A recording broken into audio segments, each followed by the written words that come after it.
ಎಲ್ರಿಗೂ ನಮಸ್ತೆ. Welcome to my YouTube channel. ಇವತ್ತಿನ ವಿಡಿಯೋದಲ್ಲಿ ನಾನು ಗೋಧಿ ಹಿಟ್ಟು ಹಾಗೂ ಆಲೂಗೆಡ್ಡೆಯಿಂದ ಸಖತ್ ಟೇಸ್ಟಿ ಸೂಪರ್ ಆಗಿರುವಂತಹ ಸ್ನ್ಯಾಕ್ಸ್ ಅಥವಾ ಬ್ರೇಕ್ಫಾಸ್ಟ್ ರೆಸಿಪಿನ ತಿಳಿಸ್ಕೊಡ್ತಾ ಇದ್ದೀನಿ.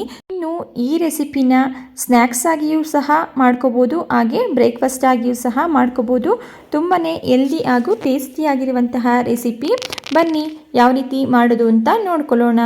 ಮೊದಲು ನಾನಿಲ್ಲಿ ಒಂದು ಮಿಕ್ಸಿಂಗ್ ಬೌಲ್ಗೆ 1 ಕಪ್ ಆಗುವಷ್ಟು ಗೋಧಿ ಹಿಟ್ಟನ್ನು ಸೇರಿಸ್ಕೊಳ್ತಾ ಇದ್ದೀನಿ.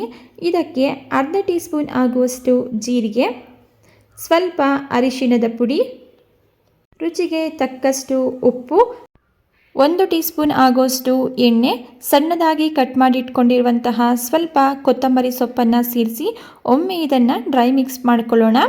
ನಂತರ ಇದಕ್ಕೆ ಸ್ವಲ್ಪನೇ ನೀರನ್ನು ಸೇರಿಸ್ಕೊಂಡು ನಾವು ಚಪಾತಿನ ಮಾಡಲಿಕ್ಕೆ ಯಾವ ರೀತಿ ಹಿಟ್ಟನ್ನು ಕಲಿಸ್ಕೊಳ್ತೀವಿ ಅದೇ ರೀತಿ ಇದನ್ನು ಸಹ ನಾವಿಲ್ಲಿ ರೆಡಿ ಮಾಡ್ಕೋಬೇಕಾಗುತ್ತೆ. ನೋಡಿ, ಫೈನಲಿ ನಾನಿಲ್ಲಿ ಈ ರೀತಿ ಸಾಫ್ಟಾಗಿ ಹಿಟ್ಟನ್ನು ಕಲಸಿಟ್ಕೊಂಡಿದ್ದೀನಿ. ನೀವಿಲ್ಲಿ ನೋಡ್ತಾ ಇರ್ಬೋದು. ಈಗ ಒಂದು ಪ್ಲೇಟನ್ನು ಕ್ಲೋಸ್ ಮಾಡಿ ಪಕ್ಕಕ್ಕೆ ಇಟ್ಕೊಳ್ಳೋಣ. ನೆಕ್ಸ್ಟ್ ನಾನಿಲ್ಲಿ 2 ಮೀಡಿಯಮ್ ಸೈಜ್ ಆಲೂಗೆಡ್ಡೆನ ಬೇಯಿಸಿ ಈ ರೀತಿ ತುರಿದಿಟ್ಕೊಂಡಿದ್ದೀನಿ.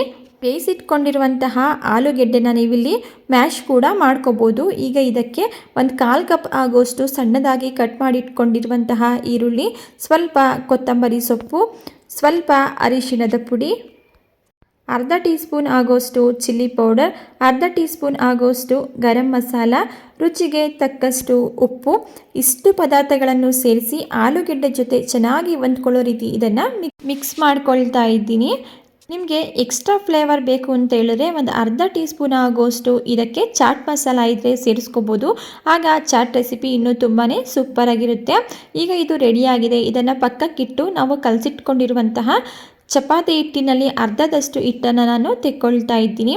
ನಂತರ ಕೌಂಟರ್ ಟಾಪ್ ಮೇಲೆ ಸ್ವಲ್ಪ ಗೋಧಿ ಹಿಟ್ಟನ್ನು ಸ್ಪ್ರೆಡ್ ಮಾಡಿಕೊಂಡು ನಾವು ಚಪಾತಿನ ಯಾವ ರೀತಿ ಲಟ್ಟಿಸ್ಕೊಳ್ತೀವಿ ನೋಡಿ ಅದೇ ರೀತಿ ಇದನ್ನು ಲಟ್ಟಿಸ್ಕೋಬೇಕಾಗುತ್ತೆ. ನಂತರ ಇದಕ್ಕೆ ನಾವು ರೆಡಿ ಮಾಡಿ ಇಟ್ಕೊಂಡಿರುವಂತಹ ಆಲೂಗೆಡ್ಡೆ ಸ್ಟಫಿಂಗ್ ಏನಿದೆ ಅದನ್ನು ಚಪಾತಿ ಮೇಲೆ ಈ ರೀತಿ ಹಚ್ಕೊಳ್ತಾ ಇದ್ದೀನಿ. ಸ್ವಲ್ಪ ತಿಕ್ಕಾಗಿಯೇ ಇದನ್ನು ಚಪಾತಿ ಮೇಲೆ ಅಪ್ಲೈ ಮಾಡ್ಕೊಳ್ಳಿ. ನೋಡಿ, ಈಗ ಕಂಪ್ಲೀಟಾಗಿ ನಾನು ಆಲೂಗೆಡ್ಡೆ ಸ್ಟಫಿಂಗ್ನ ಈ ರೀತಿ ಚಪಾತಿಗೆ ಅಪ್ಲೈ ಮಾಡ್ಕೊಂಡಿದ್ದೀನಿ. ಈಗ ಇದನ್ನು ಈ ರೀತಿ ರೌಂಡಾಗಿ ಫೋಲ್ಡ್ ಮಾಡ್ಕೋಬೇಕು. ನೋಡಿ, ನಾನು ವಿಡಿಯೋದಲ್ಲಿ ಯಾವ ರೀತಿ ಮಾಡ್ತಾ ಇದ್ದೀನಲ್ವ ಅದೇ ರೀತಿ ನೀವು ಕೂಡ ಮಾಡ್ಕೋಬೇಕಾಗುತ್ತೆ. ಈ ರೀತಿ ಫೋಲ್ಡ್ ಮಾಡಿದ ನಂತರ ಇದನ್ನು ನಮಗೆ ಯಾವ ಸೈಜ್ನಲ್ಲಿ ಬೇಕು ಆ ಸೈಜ್ನಲ್ಲಿ ಕಟ್ ಮಾಡ್ಕೋಬೇಕಾಗುತ್ತೆ. ನಾನು ಇದನ್ನು ಈ ರೀತಿ ಮೀಡಿಯಮ್ ಸೈಜ್ನಲ್ಲಿ ಕಟ್ ಮಾಡ್ಕೊಳ್ತಾ ಇದ್ದೀನಿ. ಈಗ ಕಟ್ ಮಾಡಿಟ್ಕೊಂಡಿರುವಂತಹ ಪೀಸಸ್ ಏನಿದೆ ಅದರಲ್ಲಿ ಒಂದು ಪೀಸಸ್ನ ತಗೊಂಡು ನಾನು ಈ ರೀತಿ ರೆಡಿ ಮಾಡ್ಕೊಳ್ತಾ ಇದ್ದೀನಿ. ನೀವಿಲ್ಲಿ ನೋಡ್ತಾ ಇರ್ಬೋದು. ಕೌಂಟರ್ ಟಾಪ್ ಮೇಲೆ ಗೋಧಿ ಹಿಟ್ಟನ್ನು ಸ್ಪ್ರೆಡ್ ಮಾಡಿಕೊಂಡು ನಾವು ಕಟ್ ಮಾಡಿಕೊಂಡಿರುವಂತಹ ಪೀಸಸ್ ಏನಿದೆ ಈ ರೀತಿ ಕೈಯಿಂದ ಪ್ರೆಸ್ ಮಾಡಿ ಇದನ್ನು ರೌಂಡ್ ಶೇಪಲ್ಲಿ ಮಾಡಿಕೊಂಡ್ರೆ ಇದು ಇಷ್ಟೇ ರೆಡಿ ಆಯಿತು. ನಾನು ಇದೇ ರೀತಿ ಉಳಿದಿರುವಂತಹ ಸ್ನ್ಯಾಕ್ಸ್ ರೆಸಿಪೀಸ್ನ ರೆಡಿ ಮಾಡಿ ಇಟ್ಕೊಳ್ತಾ ಇದ್ದೀನಿ. ಈಗ ಗ್ಯಾಸ್ ಸ್ಟವ್ನ ಆನ್ ಮಾಡಿ ನಾನು ಒಂದು ಪ್ಯಾನ್ ಇಟ್ಕೊಂಡಿದ್ದೆ. ಪ್ಯಾನ್ ಬಿಸಿಯಾಗಿದ್ದ ನಂತರ ಇದಕ್ಕೆ ನೋಡಿ 2 ಟೇಬಲ್ ಸ್ಪೂನ್ ಆಗೋಷ್ಟು ಎಣ್ಣೆನ ಸೇರಿಸ್ಕೊಳ್ತಾ ಇದ್ದೀನಿ. ಜಾಸ್ತಿ ಎಣ್ಣೆನ ಸೇರಿಸ್ಕೊಳ್ಳೋ ಅವಶ್ಯಕತೆ ಇಲ್ಲ. ನೆಕ್ಸ್ಟ್ ನಾವು ರೆಡಿ ಮಾಡಿ ಇಟ್ಕೊಂಡಿರುವಂತಹ ಸ್ನ್ಯಾಕ್ಸ್ ರೆಸಿಪಿ ಏನಿದೆ ಅದನ್ನು ಎಣ್ಣೆಯಲ್ಲಿ ಸೇರಿಸಿ ಕಲರ್ ಚೇಂಜ್ ಆಗೋವರೆಗೂ ಮೀಡಿಯಮ್ ಫ್ಲೇಮಲ್ಲಿಟ್ಟು ಇದನ್ನು ಫ್ರೈ ಮಾಡ್ಕೋಬೇಕಾಗುತ್ತೆ. ಆದಷ್ಟು ಕಮ್ಮಿ ಊರಿನಲ್ಲೇ ಇದನ್ನು ಹದವಾಗಿ ಚೆನ್ನಾಗಿ ಫ್ರೈ ಮಾಡ್ಕೊಳ್ಳಿ. ತುಂಬಾ ಈಸಿ ಹಾಗೂ ಟೇಸ್ಟಿಯಾಗಿರುವಂತಹ ಸ್ನ್ಯಾಕ್ಸ್ ಅಥವಾ ಬ್ರೇಕ್ಫಾಸ್ಟ್ ರೆಸಿಪಿ. ನೀವೇನಾದರೂ ಹೊಸದಾಗಿ ಟ್ರೈ ಮಾಡಬೇಕು ಅಂದ್ಕೊಂಡಿದ್ರೆ ಮಿಸ್ ಮಾಡದೆ ಈ ವಿಧಾನದಲ್ಲಿ ಟ್ರೈ ಮಾಡಿ ನೋಡಿ. ಈಗ ನಾನು 2 ಕಡೆ ಇದನ್ನು ತಿರುಗಿಸ್ಕೊಂಡು ಹದವಾಗಿ ಚೆನ್ನಾಗಿ ಫ್ರೈ ಮಾಡ್ಕೊಳ್ತಾ ಇದ್ದೀನಿ. ನೀವಿಲ್ಲಿ ನೋಡ್ತಾ ಇರ್ಬೋದು. ಈಗ ಇದು ಆಗಿದೆ. ರೆಡಿಯಾಗಿರುವಂತಹ ಸ್ನ್ಯಾಕ್ಸ್ ರೆಸಿಪಿಗಳನ್ನ ನಾನಿಲ್ಲಿ ತೆಗೆದು ಒಂದು ಪ್ಲೇಟ್ಗೆ ಸೇರಿಸ್ಕೊಳ್ತಾ ಇದ್ದೀನಿ. ಹಾಗೆ ಉಳಿದಿರುವಂತಹ ಎಲ್ಲ ಸ್ನ್ಯಾಕ್ಸ್ ರೆಸಿಪಿಗಳನ್ನೂ ಅದೇ ರೀತಿ ನಾನು ಫ್ರೈ ಮಾಡಿಟ್ಕೊಂಡಿದ್ದೀನಿ. ಈಗ ರೆಡಿಯಾಗಿರುವಂತಹ ಸ್ನ್ಯಾಕ್ಸ್ ರೆಸಿಪಿನ ನಾನಿಲ್ಲಿ ಒಂದು ಪ್ಲೇಟ್ಗೆ ಸರ್ವ್ ಮಾಡ್ಕೊಂಡಿದ್ದೀನಿ.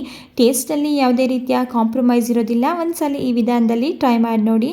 ಓಕೆ ಫ್ರೆಂಡ್ಸ್, ನೋಡಿದಲ್ವ ಎಷ್ಟು ಈಸಿಯಾಗಿ ಈ ಸ್ನ್ಯಾಕ್ಸ್ ರೆಸಿಪಿನ ರೆಡಿ ಮಾಡ್ಕೋಬೋದು ಅಂತ ಹೇಳಿ. ಇವತ್ತಿನ ಸ್ನ್ಯಾಕ್ಸ್ ರೆಸಿಪಿ ನಿಮಗೆ ಇಷ್ಟ ಆಗಿದ್ದರೆ ವಿಡಿಯೋಗೆ ಒಂದು ಲೈಕ್ ಮಾಡಿ. ಇದೇ ರೀತಿ ಸಿಂಪಲ್ ಹಾಗೂ ಹೆಲ್ದಿ ರೆಸಿಪಿಗಳು ನಿಮಗೆ ಬೇಕು ಅಂದರೆ ನೀವು ಮಾಡಬೇಕಾಗಿರೋದು ಇಷ್ಟೇ. ದಯವಿಟ್ಟು ಚಾನಲ್ನ ಸಬ್ಸ್ಕ್ರೈಬ್ ಮಾಡಿಕೊಂಡು ಚಾನಲ್ಗೆ ಸಪೋರ್ಟ್ ಮಾಡಿ. Thank you for watching.